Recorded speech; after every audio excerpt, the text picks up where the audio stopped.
sama Rasul. Ketika kecil tuh umur 7 tahun, 8 tahun, segitu 10 tahun, beliau sangat bangga, sangat ngefans, sangat kagum. Nah, pada suatu malam Abdullah bin Abbas beliau menunggu di depan rumahnya Rasul. Nah, karena beliau sering melihat Rasul suka tahajud, bangun malam, qiyamul lail. Nah, pada suatu malam beliau menunggu, ditunggu sama Abdullah bin Abbas di depan rumah beliau. Nah, ketika ditunggu, kemudian Rasul keluar. Nah, ketika Rasul keluar, disamperin sama Abdullah bin Abbas. Ketika itu Abdullah bin Abbas masih kecil, ya Bu ya. Nah, beliau juga termasuk dalam periwayat hadis terbanyak. 5 diantaranya beliau ketiga kalau nggak salah.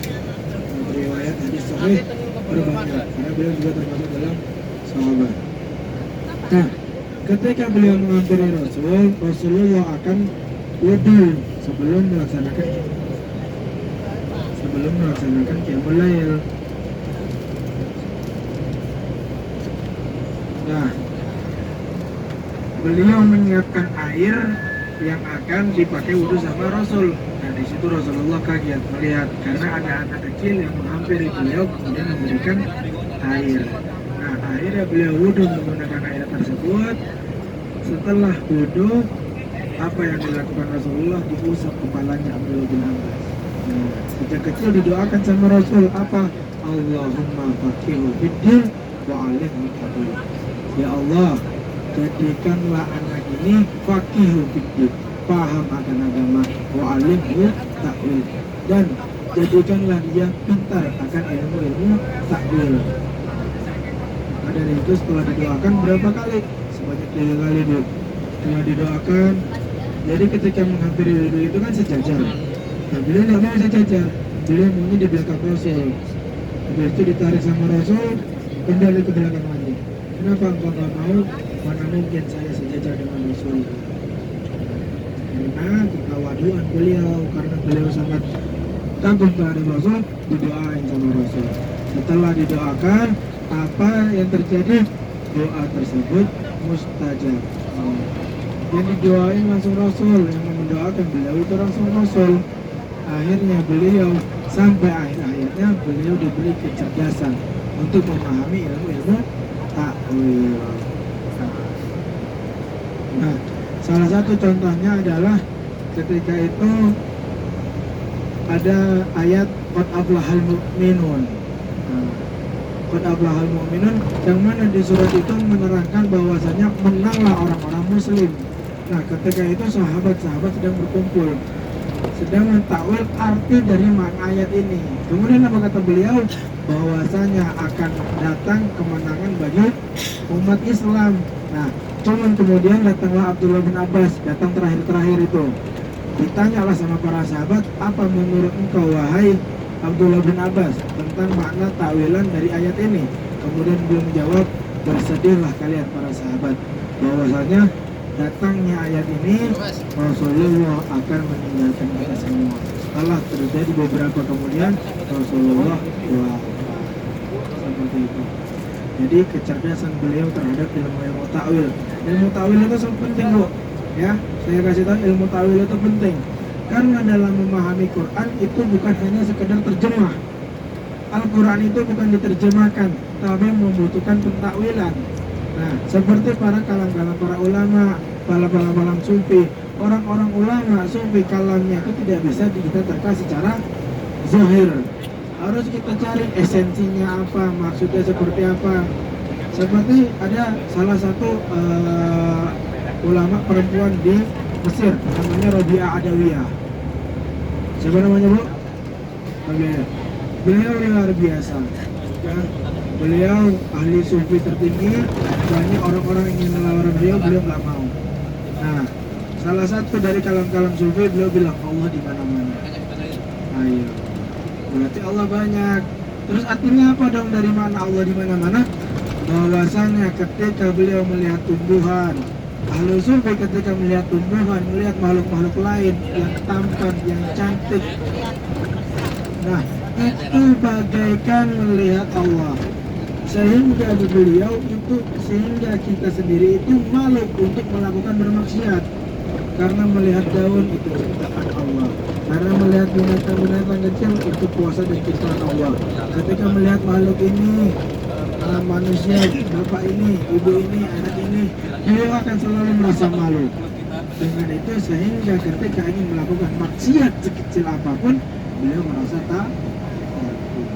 Itulah hikmah-hikmah dari kalam-kalam para sufi, para ahli tasawuf, ahlul hikmah dan lain sebagainya. Makanya dari kalam-kalam mereka tidak bisa kita telan secara zahir.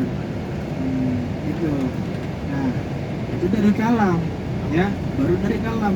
Apalagi Quran, itu dia yang lebih menarik. Quran itu tebal, ya. Ada berapa juz di dalamnya? 30 juz. Nah, ada 30 juz. Banyak orang yang menerjemahkan.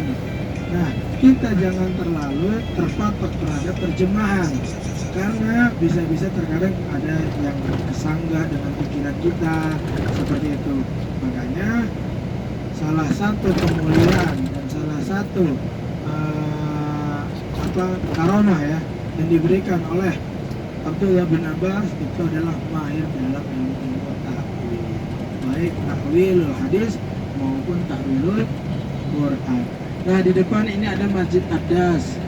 Nih, di sebelah kanan, cuman kita nggak bisa turun dulu ya. Sebelah kanan, terus jual. Nah, di sebelah kanan ini ada namanya Masjid Adas, cuman kita nggak turun. Nah, di sebelah kiri deh Bu, sebelah kiri ini namanya Masjid Adas. Nah, sebelah kiri itu.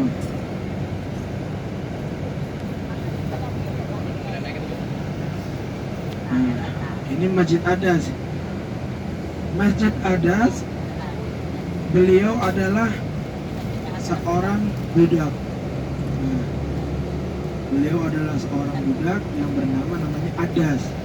Nah, ketika itu Rasulullah sedang habis lelah gara-gara dicaci dan dimaki sama orang-orang Taif. Nah, ketika beliau sedang bersandar, kemudian di depan sini nanti ada Masjid Kuh, ya. Masjid Kuh itu artinya ini, apa namanya? Sikut. Nah, sikut. Ketika beliau bersandar sehingga batunya itu apa namanya? Cetakan itu apa? Napak sehingga batunya itu sesuai dengan sikut beliau. Ini Masjid Kuh. Itu, tapi ditutup, tidak boleh masuk karena ya kaum sendiri di sini kan nggak boleh gitu. Tabarukan apa itu kita bilang syirik kayak gitu kalau kita orang sini. Makanya hal tersebut ditutup Nah, di sebelah kanan ini masjidku, cuma kita nggak turun ya. Di sebelah kanan kita banyak orang di atas.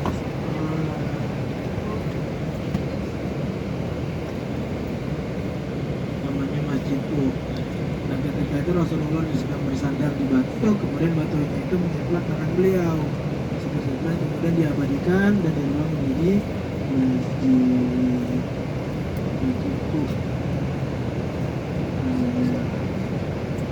Nah, di sini dinamakan masjid, dikit-dikit masjid, ini masjid, sebagian ada beberapa yang seperti simbolis. Tidak ada yang tidak proporsional, ada yang bisa digunakan, tapi ada beberapa yang nggak bisa. Simbolis bahwasanya di sini ada tentang sejarah ini, sejarah itu, sejarah ini. Nah, saya lanjut ke Masjid Adas. Di Masjid Adas itu adalah nama seseorang budak dari kaum Nasrani. Ketika itu sang pemilik kebun anggur ini kan budak beliau punya dua bos, pemilik buah anggur dari orang-orang Nasrani. Nah, dua orang ini ketika itu melihat Rasul ketika berdakwah ditolak, akhirnya beristirahat di bawah pohon. Ketika berada di bawah pohon, kemudian disuruh sama dua bosnya, "Hei Adas, kamu kasih itu dia minum, kamu kasih itu Muhammad minum." Nah, akhirnya diantarkan, dibawakannya minum dan buah-buahan. Ketika datang ke Nabi Muhammad dan diberikan yang minum kepada Nabi, kemudian ditanya, "Kalau memang engkau Nabi, kalau memang engkau utusan Allah, berikanlah bukti kepada." Nah, kalau memang engkau Nabi, kalau memang engkau Rasul, engkau kenal yang namanya Yunus bin Matta. Yunus bin Matta itu Nabi Yunus. Nah, Nabi Yunus alaihi salam. Nah, kalau engkau kenal sama Yunus bin Matta, engkau akan pokoknya disuruh kasih kebesaran beliau. Akhirnya beliau menjawab, apakah engkau mengenal Yunus bin Matta? Apakah jawab Nabi, saya mengenal. Sejujurnya dia seperti itu. Dia adalah Nabi yang diutus seperti itu. Nah, setelah itu Yunus bin Matta setelah mendengar perkataan dari Nabi, beliau adalah budak yang pertama kali masuk Islam dari wilayah